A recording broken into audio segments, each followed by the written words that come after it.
It was found in a store parking lot just sitting under one of those large, stackable 275-gallon water tanks. It's solid cast iron and surprisingly heavy for the size. There are no markings, dates, logos, or numbers anywhere on it. The only detail besides the smooth cast shape is a groove running across the top with a couple of small round holes drilled into it. No moving parts, nothing to open, no threads. Any idea what this thing could have been used for?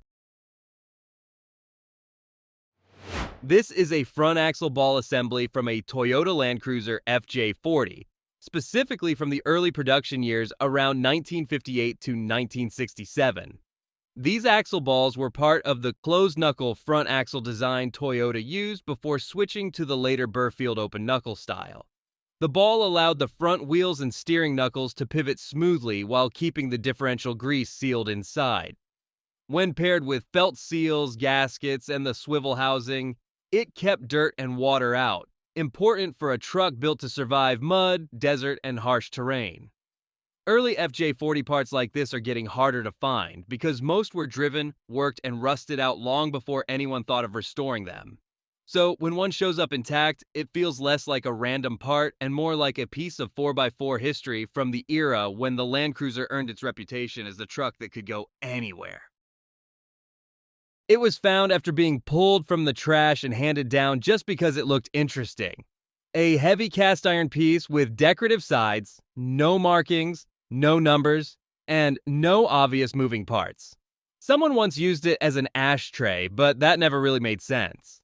It's large, oddly shaped, and feels like it was built for a purpose more specific than holding cigarette ash. The thick walls, weight, and solid interior make it feel like it could have been a mold, but the decorative details suggest it wasn't strictly industrial. Any idea what this thing is?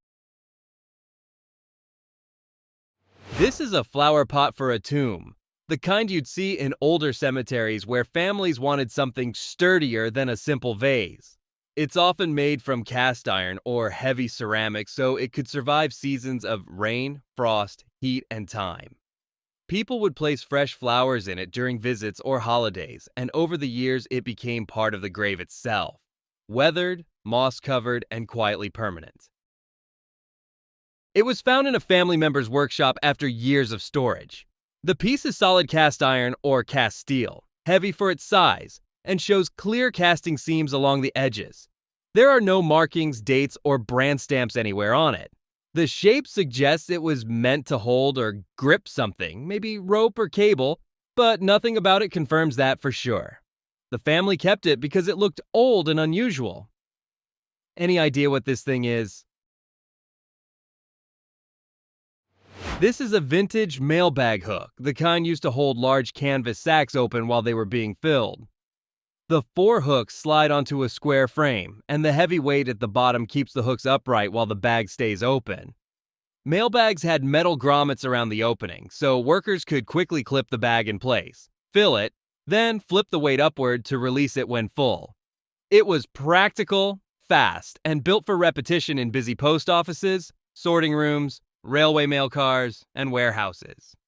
Tools like this didn't just hold bags. They helped move thousands of letters and parcels a day before automation existed. It was found in a thrift store in California, sitting on a bottom shelf like no one knew what to do with it. The whole thing is cast iron and heavier than it looks. There are 2 wooden rollers, both worn smooth from use. Nothing is stamped into the metal. No name, no patent date, nothing to help identify it.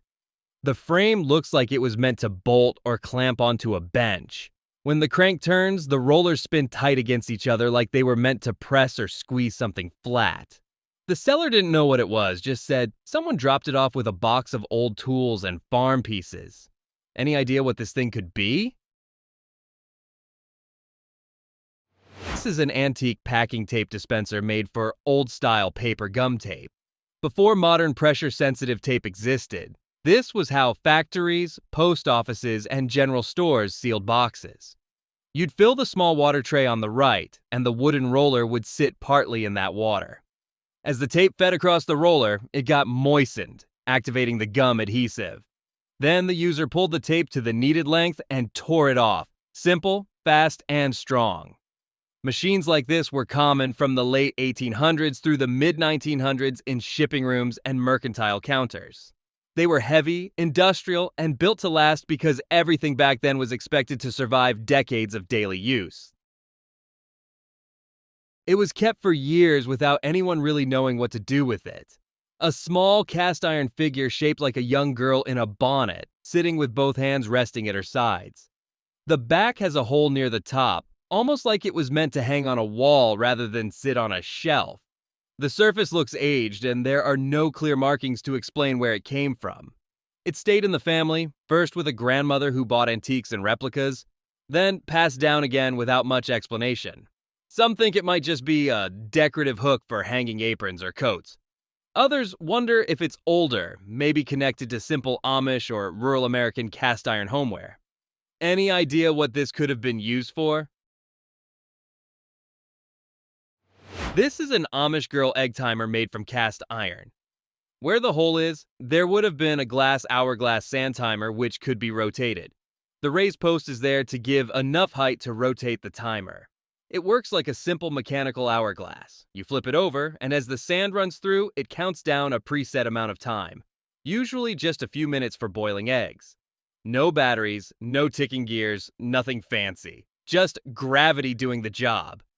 Pieces like this were often sold as novelty kitchen tools or rustic farmhouse decor, especially in the mid-1900s when Amish-themed cast iron items were popular in markets outside of Amish communities. The design, long dress, bonnet, simple silhouette, leans into the iconic Amish aesthetic people recognized. It wasn't meant to be precise like a modern digital timer. It was more of a practical charm. Flip it, watch it, cook your eggs, and enjoy the quiet ritual before the world became loud, rushed, and electronic. It was something a kid picked up on a beach a long time ago, back in the 1960s. He was on a Boy Scout trip near Lake Erie, maybe Put-in Bay, and saw this little cast iron thing half buried in sand and rust. He kept it because it looked strange and older than anything else around. Over 50 years later, it's still a mystery. It's small, only about 6 inches long and 4 wide. The height is maybe 3 inches. The top has a removable lid, and the metal feels like cast iron or pot metal. The words cast into it read Came Jr. on one side and H.E. Taylor, and something foundry company, Cleveland, Ohio on the other, although part of it is hard to make out. The whole shape looks a little like a miniature stove, but nothing really fits that idea perfectly. It doesn't look like it held food, and there's no soot that suggests cooking. Maybe it heated rivets or held something for metalworking, or maybe it was just a small specialty tool used in a very specific trade. No one ever confirmed it. The foundry name places it in Ohio, and that's about as close as the trail gets. Any idea what this little thing was meant to do? This is the bottom section of a portable cast iron camp stove, specifically a vintage Game Junior or Junior Railroad style stove. These small stoves were built to be tough, compact, and easy to transport, which made them popular with railroad workers, hunters, trappers, and early campers. The base held the firebox and supported the cooking surface, while the rest of the stove stacked upward with vents and a removable grate. People used these out in the field to heat coffee, fry meat, or warm a tent on cold mornings. They burned whatever was available: wood scraps, coal, or even railroad cinders. They weren't heavy-duty kitchen appliances, just simple travel stoves meant to survive rough environments and rougher handling. It was found at an estate sale and bought for 50 cents. Heavy cast iron object, believed by the finder to date from around 1884, though patent searches came up empty. No visible maker's marks or readable patent numbers, and the casting shows old mold seams and wear consistent with a late 19th century piece. Any idea what this could be? This is part of an old barn hay hoist system. It connected the rope to a hay sling so farmers could lift loose hay up into the loft before baled hay existed. A horse or pulley system would pull the line tight. This piece would take the strain, and once the load reached the rafters, the mechanism would release and dump the hay. It was found in an old shed, sitting with a pile of forgotten woodworking tools. a cast iron measuring device of some sort, but it looks like something is missing. The only marking is a small number 25 inside a circle, stamped into the center bar. The green knob turns and reveals an awl on the opposite side, and most of the moving parts shift or slide, almost like they were meant to follow measured increments. The frame looks like it was meant to clamp into a vise rather than be handheld, and every piece seems too intentional to be random hardware. Any idea what it could be? This is part of a Hermes engravagraph. Back when engraving wasn't digital or automated, machines like this handled every dog tag, trophy plate, and nameplate one slow pass at a time. One arm traced a metal stencil letter, while the linkage translated that movement into a cutting tool on the other side. It guaranteed perfectly scaled letters every single time, no matter who was operating it. It was found deep in the woods of western Massachusetts, in a place where old farm foundations still sit quiet under leaves and moss. At first, only the center was visible, sticking out of the dirt like it had been waiting there a long time. Once dug out, it turned out to be a heavy cast iron gear. The shape feels unusual, not a standard sawtooth farm gear, but something round and shaped with more intention. No markings, no numbers, just weight, rust, and time.